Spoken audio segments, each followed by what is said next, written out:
Student, this is Pankaj Dhiman, faculty member of SBS Law College, Shri Ganga. We are going to study next question of the international law. That is, international law is the vanishing point of jurisprudence. तो यहाँ पे हम पढ़ेंगे international law is the vanishing point of jurisprudence. हम समझेंगे कि ये जो स्टेटमेंट जो दी गई है इसका एक्चुअल में क्या मीनिंग है. इंटरनेशनल लॉ हम पढ़ रहे हैं, आपने देखा कि वेल लॉ जो कि स्पेशल स्टेट को गवर्न करने के लिए, दुनिया की जितनी भी स्टेट्स हैं, कंट्रीज़ हैं, उनको गवर्न करने के लिए, उनको कंट्रोल करने के लिए जो लॉ बनाए जाते हैं उनको इंटरनेशनल लॉ बनाया जाता है. इसको लॉ ऑफ द नेशंस भी बोला जाता है. लेकिन जर्मी बेंथम ने पहली बार इसको जो इंटरनेशनल लॉ का नाम जो है दिया था. इंटरनेशनल लॉ बहुत इंपॉर्टेंट है. इंटरनेशनल लॉ वीक है, ये हमें सभी को पता है, वीक है. उसके पीछे कोई सैंक्शनिटी नहीं है, उसको सॉवरन किंग ने नहीं बनाया. ये किसी स्टेट की मर्जी पे डिपेंड करता है कि उनको फॉलो करे या ना करे. लेकिन कहीं ना कहीं डर नहीं है, उनकी अपनी मर्जी है, लेकिन वो हमेशा जो बिहेव है वो एज़ पर इंटरनेशनल लॉ रखने की ही कोशिश करते हैं. और यही सबसे बड़ी सैंक्शनिटी है इसकी. आज भी बड़े सारे डिसीज़न जो हैं इंटरनेशनल कोर्ट के थ्रू दिए जाते हैं, जिसको पार्टीज़ जो होती हैं उन पे बाइंडिंग होता है. इसके अलावा उनके पास सिक्योरिटी काउंसिल भी है. अगर कोई भी कंट्री जो है एज़ पर इंटरनेशनल नॉर्म्स काम नहीं कर रही है या violation of the international law कर रही है, तो उस कंडीशन में वहाँ पे सैंक्शनिटी भी है, सिक्योरिटी काउंसिल है, उनके अलाई मेंबर्स हैं जो कि उन पे प्रेशर डाल सकते हैं. किसी तरीके का इकोनॉमिक सैंक्शंस वहाँ पे या मिलिट्री एक्शन भी उनके अगेंस्ट हो सकता है. तो ये स्टेटमेंट बेसिकली दी गई थी कि इंटरनेशनल लॉ के वैनिशिंग पॉइंट ऑफ न्यायशास्त्र जो है वो एक लुप्त बिंदु है. मतलब ऐसा लॉ है जो कि धीरे धीरे लुप्त हो रहा है, ख़त्म हो रहा है. क्या आप इस स्टेटमेंट से आप जो है वो एग्री करते हैं, यही आपसे क्वेश्चन पूछा गया है. तो हॉलैंड हो गया, ऑस्टिन हो गया, उनके अकॉर्डिंग जो है इंटरनेशनल लॉ को कोई इंपॉर्टेंस नहीं है, क्योंकि वो उसको जो है एग्जिस्टेंस में ही नहीं मानते. उनको लगता है कि इंटरनेशनल लॉ एग्जिस्ट ही नहीं करता है, क्योंकि ना तो ये सॉवरेन किंग ने बनाया है, ना इसके पीछे कोई सैंक्शनिटी है, ना फियर कोई नहीं है, डर कोई नहीं है, कोई माने ना माने कोई फर्क नहीं पड़ता. और इसको एज ए कर्टसी ले लिया गया है, अपनी इच्छा पे डिपेंड हो गया है. तो इट मीन्स ये एक वैनिशिंग पॉइंट ऑफ जूरिस्प्रूडेंस है. लेकिन फिर आपको ये भी बताना होगा कि कुछ जूरिस्ट ऐसे हैं जो कि इसको वैनिशिंग पॉइंट ऑफ जूरिस्प्रूडेंस या लुप्त बिंदु ऑफ न्यायशास्त्र नहीं मानते हैं. क्योंकि आप अगर आज के इंटरनेशनल लॉ को देखें और उसकी इम्प्लीमेंटेशन के लिए जो यूएनओ बनाया गया, यूनाइटेड नेशन ऑर्गेनाइजेशन को बनाया गया है, वो मच इंपॉर्टेंस वहाँ पे रखता है, उसका मच इम्पैक्ट होल वर्ल्ड पे है. और वो जो है इसकी इम्प्लीमेंटेशन के लिए जो स्टेप होते हैं वो सारे उठाते हैं. तो international law somehow weak है, लेकिन इतना भी वीक नहीं है कि ये सारी कंट्रीज़ को कंट्रोल ना कर सके. ठीक है जी. लेकिन इस क्वेश्चन को समझते हैं, इसके फेवर में और इसके अगेंस्ट में कुछ पॉइंट देखेंगे कि ये कैसे वैनिशिंग पॉइंट ऑफ जूरिस्प्रूडेंस है या नहीं है. The famous jurist Holland considered the international law is the vanishing point of the jurisprudence. He explain the following reason behind. तो ये इसको वैनिशिंग पॉइंट ऑफ जूरिस्प्रूडेंस मानते हैं, लुप्त बिंदु मानते हैं.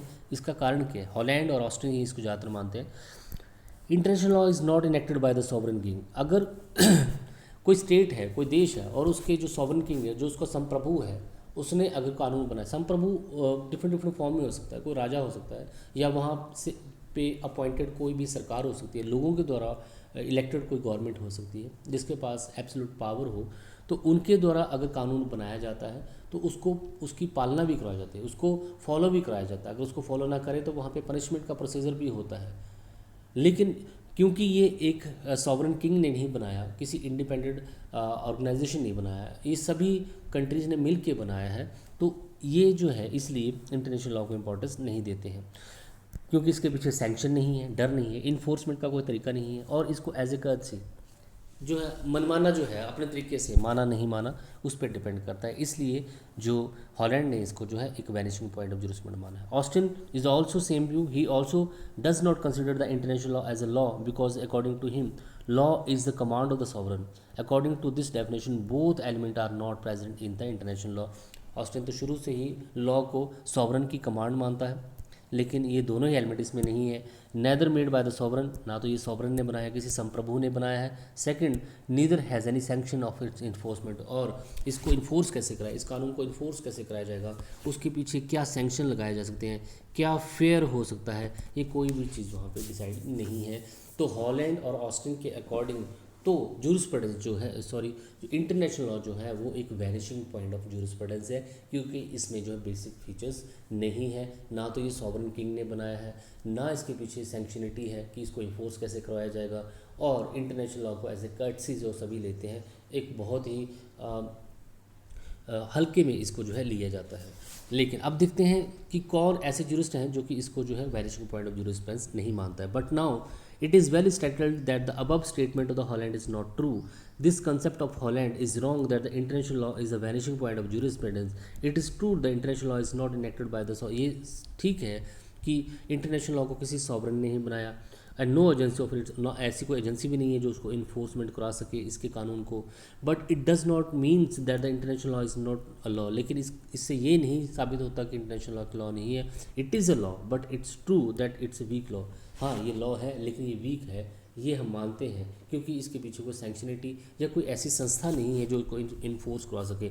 यूएनओ है, लेकिन यूएनओ कहीं ना कहीं एक पॉलिटिकल अखाड़ा बन के रह जाता है, क्योंकि हर एक कंट्री का दूसरी कंट्री के साथ अपना एक इंटरेस्ट होता है, और वो अपने इंटरेस्ट के अकॉर्डिंग ही वहाँ पे वोट भी करते हैं और अपने इंटरेस्ट के अकॉर्डिंग वहाँ पे बिहेव भी करते हैं। तो यूएनओ एक ऐसी संस्था नहीं है जो इनके लॉज को प्रॉपरली और अच्छे तरीके से इन्फोर्स करा सके, फिर भी वहाँ पे वो अपना काम करती है। हाँ, ये एक वीक लॉ है, लेकिन ये लॉ नहीं है, ये गलत है।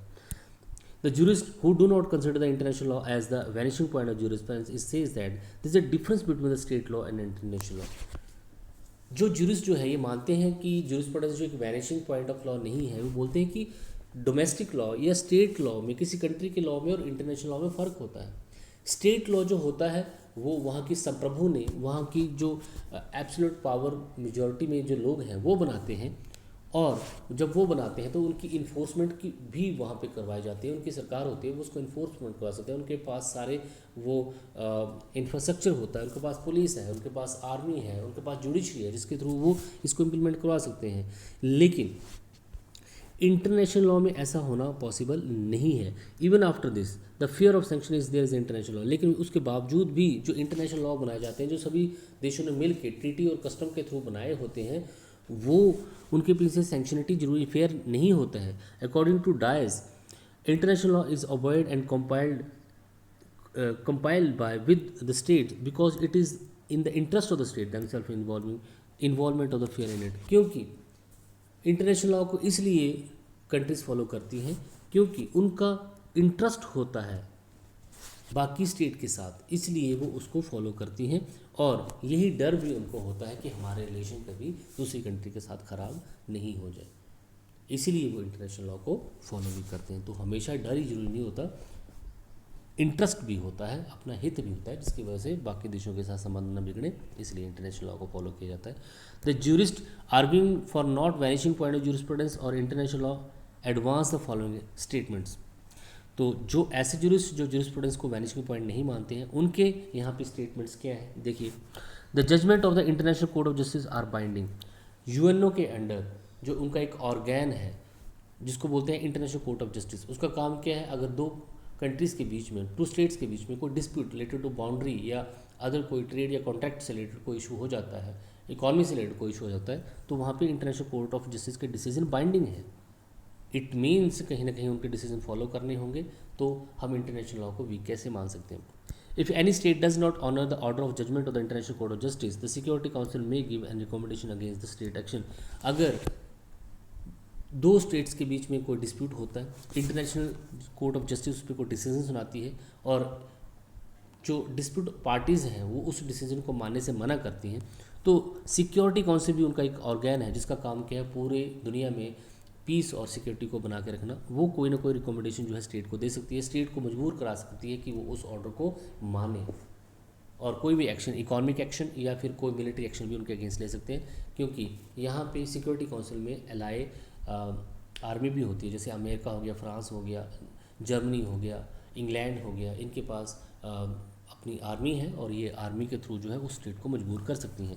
The judicial powers of the international court of justice have been accepted by the state. सभी कंट्री ने जो कि यूएनओ के मेंबर्स हैं उन्होंने judicial power of international court of justice को एक्सेप्ट किया है। इट मीन्स उसके डिसीजन उनको मानने ही पड़ेंगे। The judgement of international court of justice have been followed till date. आज तक जो है इंटरनेशनल कोर्ट ऑफ जस्टिस के डिसीजन फॉलो होते आए हैं, ऐसा नहीं कि नहीं भी होते। जैसे चाइना कभी नहीं मानता, इंडिया ने बहुत एक अच्छा एग्जाम्पल सेट किया था जब इंडिया और बांग्लादेश का जो था इशू था सुंदरबन से रिलेटेड, तो वहाँ पे बड़ी सारी लैंड जो है इंडिया ने बांग्लादेश को दी थी क्योंकि उस पर डिस्प्यूट था। The state of the enforcement sanction and fair has been develop on for the application of international law. तो इन्फोर्समेंट का, सैंक्शन का, ये जो है इंटरनेशनल लॉ में ये सारी चीज़ें रखी गई हैं, इनकी डेवलपमेंट हुई है वहाँ पे। जैसे कि चैप्टर 7 ऑफ द यूएनओ क्या बोलता है, देखिए charter, it has been laid down that the decision of the security council are binding on the states. Security council के डिसीजन बाइंडिंग होंगे। If any states disobey the order and disturb the international security, अगर वो अंतर्राष्ट्रीय एकता और सुरक्षा या शांति को जो है उसको डिस्पॉयल करने की कोशिश करते हैं, सिक्योरिटी काउंसिल जो है उस स्टेट के अगेंस्ट एक्शन लेने के लिए रिकमेंडेशन दे सकते हैं। All member states are bound to take action against the states. और वहाँ पे जितने भी मेंबर स्टेट्स होती हैं सिक्योरिटी काउंसिल में, आपको पता है 5 जाइंट कंट्रीज़ हैं जिनको वीटो पावर वहाँ पे मिला हुआ है, जिसमें चाइना, अमेरिका, रशिया, फ्रांस और ब्रिटेन है, और बाकी अदर 15 मेंबर्स होते हैं जो टेम्परेरी होते हैं। इन सभी को फिर उनके अगेंस्ट एक्शन लेना ही होता है। ठीक है जी। तो कुछ और एग्जांपल देखते हैं जहाँ पे जो इंटरनेशनल लॉ जो है उसको माना गया है।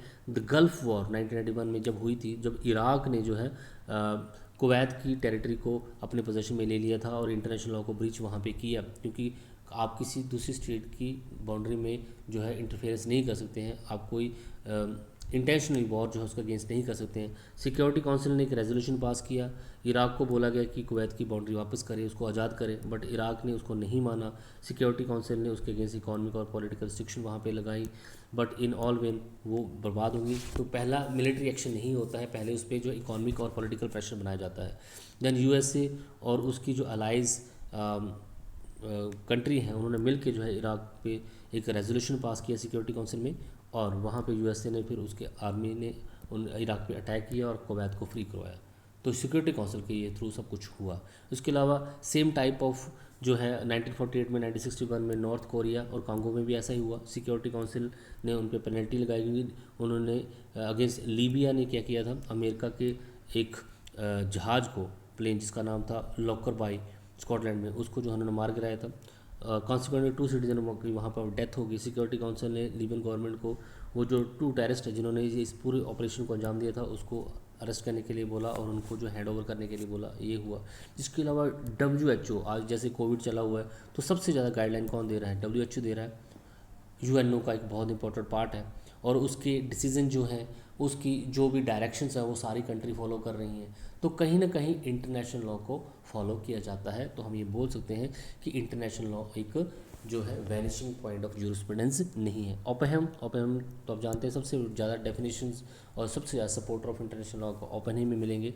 The legal aspect of the international law relating to the natural relations and the cooperation of the various states have been accepted by all states in 1970s declaration, and state have been asked to fulfill their obligation arising of the compliance of the international law. Natural relations और corporation जो है state के बीच में होता है, इसलिए state जो है सभी वो सारे लॉ जो हो एक्सेप्ट करते हैं इंटरनेशनल लॉ के, क्योंकि उनको एक दूसरे की ज़रूरत है। ठीक है जी। तो ओपेनहेम बिल्कुल यहाँ पे ठीक है। तो इस तरीके से आप बता सकते हैं कि जो जूरिस्प्रूडेंस है ये जो इंटरनेशनल लॉ है ये एक वैनिशिंग पॉइंट ऑफ जूरिस्प्रूडेंस नहीं है। हालांकि हॉलैंड और ऑस्ट्रिन तो अपने प्रिंसिपल्स के बेसिस पे ये बता रहे हैं कि वो एक वीक लॉ है, लेकिन कहीं ना कहीं आज भी इसकी बहुत ज़्यादा इम्पोर्टेंस जो है और कहीं ना कहीं थर्ड वर्ल्ड वॉर अगर आज नहीं हुई है, 70 साल हो गए हैं after the second world war, तो उसका कारण जो है आपके पास यहाँ पे यूएनओ ही है, इंटरनेशनल लॉ ही है, जिसकी वजह से कहीं ना कहीं कंट्री जो है सभी ने इंटरनेशनल लॉ को एक्सेप्ट किया है और कहीं ना कहीं उसमें बाउंड हैं वो उन सभी कामों को करने के लिए। ठीक है जी। Thank you so much. Have a nice day.